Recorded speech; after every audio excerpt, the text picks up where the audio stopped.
আসসালামু আলাইকুম, আপনারা সবাই কেমন আছেন? এখানে একটা ফুলকপি নিয়েছি। আজকে আমি ফুলকপি দিয়ে পাঙ্কাশ মাছ রান্না করব। আগে কপিটা ভালো করে কাটা।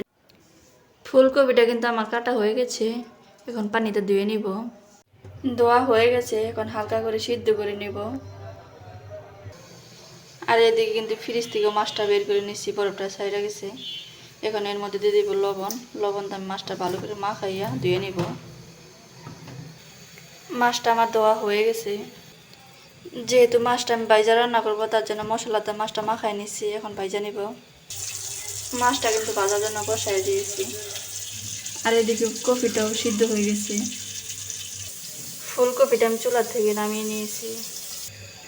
মাছটা কিন্তু ভাজা হয়ে গেছে।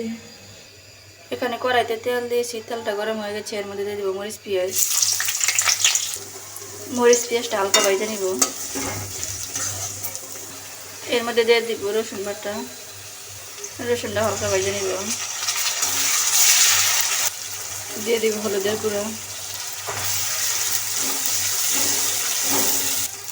এখন এর মধ্যে দিয়ে দেবো কষানোর জন্য পানি। মরিচের গুঁড়া, ধনিয়া গুঁড়া, জিরা গুঁড়া, লবণ। এখন মশলাটা ভালো করে কিছুক্ষণ কষিয়ে নিব।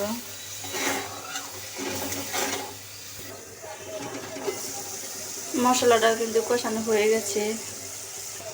দিয়ে দিব ফুলকপি, সাথে একটা আলু কেটে নিচ্ছি, আলু দিয়ে দিব। মশলার সাথে ফুলকপিটা ভালো করে মিশিয়ে দিব।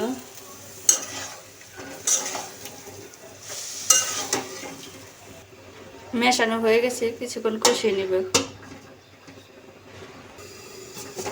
একবার ঢাকনা খুলে নাড়া দিয়ে দিব।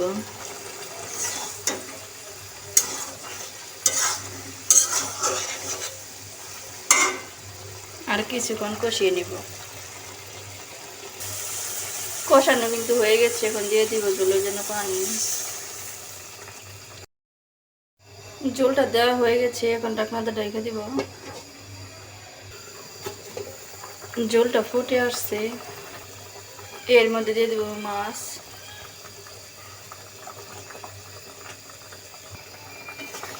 মাছটা কিন্তু দিয়ে দিয়েছি। তরকারিটা পরে হয়ে আসছে, এই পর্যায়ে দিয়ে দিব ধনিয়া পাতা। আর একটু ঝোল শুকিয়ে নিব।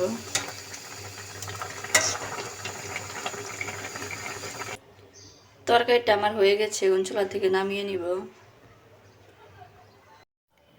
চুলা থেকে আমি তরকারিটা নামিয়ে নিয়েছি। ফুলকপি আলু দিয়ে পাঙ্কাশ মাছ। ভিডিওটি কেমন লাগলো কমেন্টে জানাবেন। আল্লাহ হাফিজ।